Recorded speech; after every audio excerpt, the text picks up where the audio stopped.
Hey everybody, Jeff Schneider here. So I remember when I was a freshman in high school, I had just finished one of my very first saxophone lessons and I was walking back to the band room with a CD in my hand.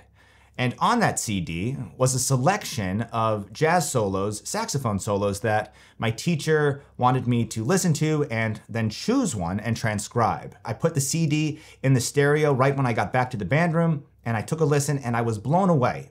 Not just by how good these solos were, but by the fact that my teacher expected me to transcribe them.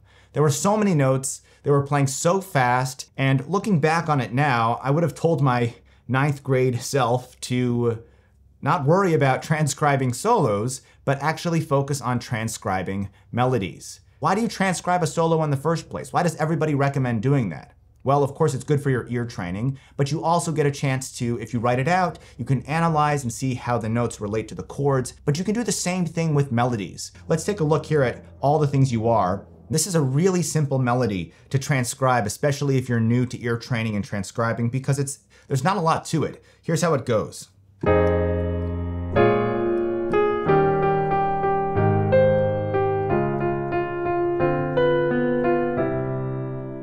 You know, I just thought of something. What's a way of determining whether you're able to truly hear something or not? Like if you're really hearing the notes. Because sometimes, you know, you push your fingers down on the keys or the buttons of your instrument and you're kind of BSing your way through the music, but you're not really hearing it. Well, a great way to determine whether or not you're really hearing the notes is by singing. And what better way to focus on ear training with material that's actually meant to be sung? Standards like All the Things You Are, they have words. They're meant to be sung. So it kind of goes hand in hand that you would practice your ear training with simpler material that's actually written for the voice. So that's why these melodies are a great place to start. Also, when we look at the analysis here, I haven't done it yet, but if you look at the sheet music, we can do a quick analysis and you'll realize that we have things like this repetition of the third. This A flat is the third of the F minor 7. This D flat is the third of B flat minor 7. So when you do this analysis on simple material, you get a lot out of it. You see, okay, wow, this melody is just a whole bunch of thirds. Not only will that make it a lot easier to remember, especially when you go to transpose it into other keys, it just also will drive the point home that when you do go to solo, you don't have to do anything too crazy. You can do a lot just by focusing on the thirds, for instance. And that's a lesson that you can get from a tune like All the Things You Are. Real quick, before I forget, the Soloing Bootcamp is 80% off this week. It's a collection of all of my best courses on how to improve your soloing, how to improvise, how to optimize your practice time so that you're getting better, faster, and so that you can listen back to your solos and feel proud about how you sound, because there's nothing worse than listening to yourself and cringing. I've been there way too many times. Again, it's 80% off for a ton of material, so check that out. The sale is good through Sunday. There's a link in the description below, and let's get on to the examples. Let's go to All of Me. This is a great example of a tune that develops an idea across chord changes. Let's play a little bit of it so you can remember how it goes in case you don't know this one.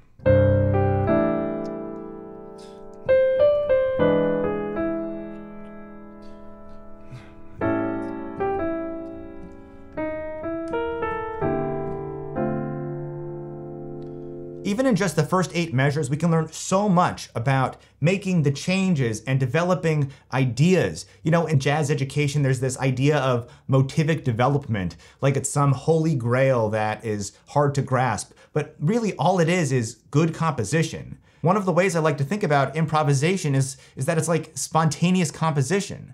So all this is, all motivic development is developing an idea melodically. It's playing melodically. And that's what we have here. We have this idea, this very first phrase, and then it's repeated. Right in here, it's the same rhythm, it's the same shape, but the notes are changed, altered, modified to fit the new chord. So we have this G sharp here to represent the E7 chord. It's not rocket science, but when you look at it and you analyze a melody, as opposed to a complex solo which has a whole bunch of other stuff that you have to sift through in order to find the real core of the line. Here in a melody, that core of the line is on full display. The lessons are fed to you on a silver spoon or a silver platter or a silver something or other.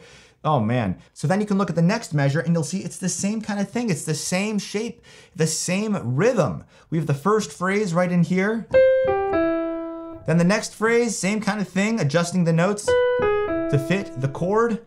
And then the third phrase, it is the same idea with the notes changing just to fit the chords. That's what making the changes is. And in a melody like this, it's done in a very coherent, cohesive way, which is what you should strive for in your solos. But if you can't do it with a melody like this, as simple as this, how do you expect to do it with an eighth note line that's running at 300 beats per minute? It's just not gonna happen. So not only will transcribing melodies improve your ear training, improve your understanding of music theory, improve your awareness of what it means to develop an idea and make the changes in a musical way, it's also going to hopefully inspire you to write your own melodies and improvise more melodically. Ideally, I would recommend everybody approach soloing like you're improvising a melody.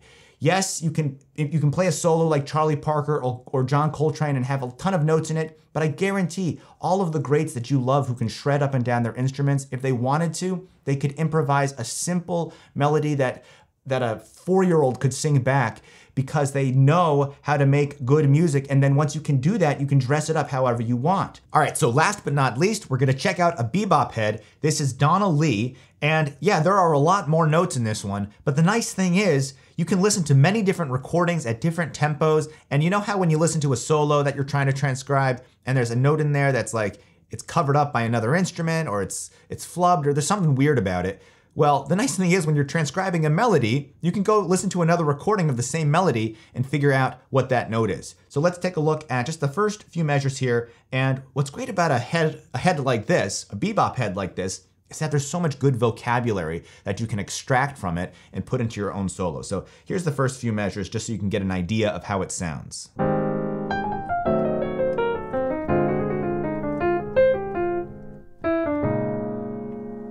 So there's so much good stuff in there. I mean, check out this line right in here. This is classic.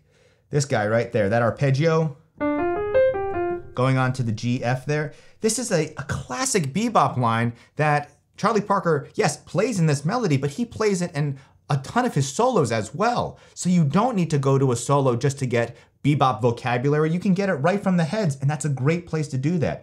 Real quick, we have a 3, we have a 5, we have a 7, a 9, a 6, and a 5. That's all in relation to the B flat 7 there. Another classic lick is right in here, this little turn.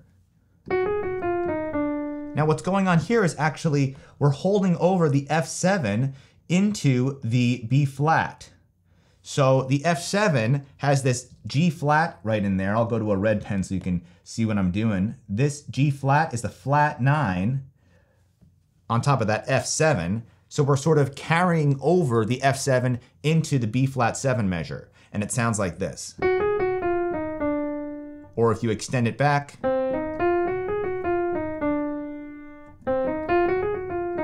But just that turn in there, that one I just pointed out, that's a classic bebop turn. It's the flat 9 to the sharp 9 back to the flat 9.